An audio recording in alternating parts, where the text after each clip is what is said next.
रात काली अंधेरी थी, हवा में डर भरा था। भारत के बीचों बीच एक छोटा सा गांव जिसे वक्त भूल गया था। ये था नागपुर, जहां परछाइयां राज की बातें करती थीं और हर पत्थर में एक कहानी छुपी थी। गांव वाले सीधे साधे लोग थे। वो जमीन से अपना पेट पालते थे। उनकी जिंदगी पुरानी परंपराओं और अनजाने के डर से चलती थी। कई पीढ़ियों से एक कहानी उन्हें डराती थी। एक बदले की आत्मा की कहानी, एक राक्षस की जो रात में घूमता था। कहते थे ये एक ताकतवर जादूगर की बेचैन आत्मा है जिसे उसके बुरे कामों के लिए सजा मिली थी। बुजुर्ग एक भयानक श्राप के बारे में बताते थे। एक श्राप जो किसी भी बेवकूफ पर पड़ता था, जो अंधेरा होने के बाद बाहर निकलता था। गांव वाले डर में जीते थे। उनकी जिंदगी अंधविश्वास और डर में डूबी थी। एक तूफानी शाम को एक अजनबी आया। वो लंबा था और लंबा कोट पहने था। उसका चेहरा चौड़ी टोपी से ढका था। उसकी आंखें जब वो आपसे मिलती थीं, ठंडी और मतलबी थीं।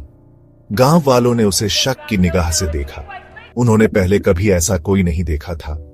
अजनबी ने अपना परिचय प्रोफेसर विजय, एक इतिहासकार के रूप में दिया। उसने दावा किया कि वो स्थानीय कहानियों और लोक कथाओं पर शोध कर रहा है।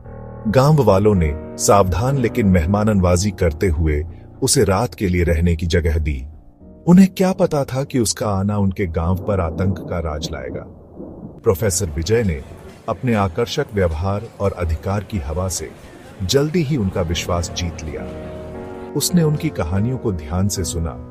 उसकी निगाहें कभी उनके चेहरों से नहीं हटी। वो खास तौर पर राक्षस की कहानी में दिलचस्पी रखता था। उस रात हवा चुड़ैल की तरह चिल्लाई। गांव वाले अपने घरों में दुबके हुए थे। उनके दिलों में डर समाया हुआ था। फिर वो शुरू हुआ। एक खून जमा देने वाली चीख रात में गूंजी। गांव वाले जम गए। उनका खून बर्फ में बदल गया। चीखें जारी रहीं, हर एक पिछले वाले से ज्यादा डरावनी। वो गांव के बाहर पुराने खंडहर मंदिर के पास से आ रही थीं। गांव वाले डर के मारे कांप रहे थे। बाहर निकलने से बहुत डरते थे। अगली सुबह गांव वालों को एक जवान लड़के रामू, एक चरवाहे का शरीर मंदिर के पास बेजान पड़ा मिला। उसकी आंखें दहशत से फैली हुई थीं। उसका चेहरा एक खामोश चीख में बदल गया था। गांव वाले डर गए थे। कहानी सच थी। राक्षस वापस आ गया था। गांव में दहशत फैल गई। गांव वाले गांव की बुजुर्ग देवी नाम की एक कमजोर लेकिन समझदार बूढ़ी महिला के पास गए। वो उनकी आखिरी उम्मीद थी। देवी ने उनकी विनती सुनी। उसका चेहरा चिंता से भरा हुआ था। वो कहानी अच्छी तरह जानती थी। उसने बचपन से ही राक्षस की फुसफुसाहट सुनी थी। देवी ने अपने परिवार की पीढ़ियों से चली आ रही प्राचीन किताबों को देखने का फैसला किया। किताबों में एक रस्म के बारे में बताया गया था, एक खतरनाक और मना किया हुआ रस्म जो बदले की आत्मा को शांत कर सकता था। लेकिन इसकी एक भारी कीमत थी। रस्म के लिए बलिदान की जरूरत थी, एक जान के बदले एक जान। देवी जानती थी कि उसे क्या करना है, लेकिन क्या वो डरे हुए गांव वालों को यह सबसे बड़ा बलिदान देने के लिए मना पाएगी? भाग 5, श्रापित मंदिर की कहानी। प्रोफेसर विजय, जो फैलते हुए हंगामे को एक अलग ही नजरिए से देख रहा था, उसने बीच में आने का फैसला किया।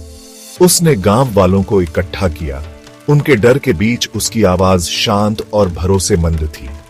उसने उन्हें बताया कि वो राक्षस के बारे में सच्चाई जानता है। उसने उनके साथ श्रापित मंदिर की कहानी साझा की।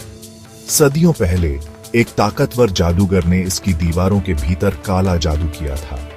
वो अमृता चाहता था और मौत को धोखा देना चाहता था, लेकिन उसकी रस्में बुरी तरह गलत हो गईं। उसने एक दुष्ट शक्ति को, एक राक्षस को छोड़ दिया जिसने उसे निगल लिया और मंदिर को श्राप दे दिया।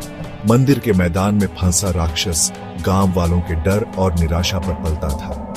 प्रोफेसर विजय ने दावा किया कि वो श्राप को तोड़ने का, राक्षस को हमेशा के लिए भगाने का तरीका जानता है। गांव वालों ने किसी उपाय के लिए बेताब ध्यान से सुना। भाग 6, डर का सामना। प्रोफेसर विजय ने अपने अधिकार और ज्ञान की हवा से गांव वालों को एक रस्म करने में मदद करने के लिए मना लिया। उसने दावा किया कि यह राक्षस के नश्वर दुनिया से संबंध को तोड़ देगा और उसे उसकी कैद से मुक्त कर देगा। गांव वाले मशालों से लैस और आशा की एक किरण से प्रेरित होकर श्रापित मंदिर तक उसके पीछे गए। जैसे ही उन्होंने जर्जर इमारत में प्रवेश किया, हवा भारी हो गई। सड़न की बदबू उनकी नाक में भर गई। प्राचीन प्रतीक टिमटिमाती मशाल की रोशनी में मुश्किल से दिखाई दे रहे थे, दीवारों को सजा रहे थे। गांव वालों ने अपने दिलों में एक ठंडा डर महसूस किया। वे पवित्र और खतरनाक जमीन पर चल रहे थे। प्रोफेसर विजय एक अजीब भाषा में मंत्र पढ़ते हुए रस्म शुरू करता है। वह धूल भरे फर्श पर अजीब निशान बनाता है। उसकी आवाज उजड़े हुए मंदिर में गूंजती है। गांव वाले देखते हैं, उनके चेहरों पर डर और उम्मीद का मिलाजुला भाव है। भाग 7, सच्चाई का खुलासा। जैसे ही अनुष्ठान अपने चरम पर पहुंचा, जमीन कांपने लगी, हवा में ऊर्जा कड़कने लगी। एक ठंडी हवा मंदिर से गुजरी, उनकी मशालों को बुझा दिया और उन्हें अंधेरे में धकेल दिया। गांव वाले डर के मारे चिल्ला उठे। अचानक मंत्र बंद हो गया। एक खून जमा देने वाली चीख मंदिर में गूंज उठी। ये प्रोफेसर विजय था। गांव वाले अंधेरे में टटोलते रहे, उनके दिल उनकी छाती में धड़क रहे थे। फिर सन्नाटा, एक भयानक बेचैन करने वाला सन्नाटा। एक एक करके गांव वाले अपनी मशालों को फिर से जलाने में कामयाब रहे। जैसे ही टिमटिमाती रोशनी ने अंधेरे को पीछे धकेला, उन्होंने जो देखा उससे डर के मारे हाँफने लगे। प्रोफेसर विजय चला गया था। उसकी जगह एक भयानक प्राणी खड़ा था, जिसकी आंखें अंधेरे में लाल चमक रही थीं। भाग 8, एक भयानक एहसास। वो प्राणी राक्षस गांव वालों पर झपटा। उसके पंजे नंगे थे। गांव वाले इधर उधर भागने लगे, दहशत में चीखने लगे और अफरा तफरी मच गई। उन्हें धोखा दिया गया था। प्रोफेसर विजय उनकी मदद करने के लिए नहीं था, वो हमेशा से राक्षस था। गांव वालों ने उनके डर ने उन्हें ताकत दी। जो भी हथियार मिल सके उससे वापस लड़े। लेकिन राक्षस बहुत ताकतवर था। वो उनके बीच से ऐसे काट रहा था जैसे गेहूं के खेत में दरांती चलती है। हवा खून की बदबू और मरने वालों की चीखों से भर गई। देवी, गांव की बुजुर्ग, डर के मारे देखती रही, क्योंकि उसके लोग मारे जा रहे थे। उसे भयानक सच्चाई का एहसास हुआ। रस्म, बलिदान, ये सब झूठ था। प्रोफेसर विजय, राक्षस, ने उनका इस्तेमाल किया था। उसने उनके डर पर पलते हुए हर पल और मजबूत होता गया।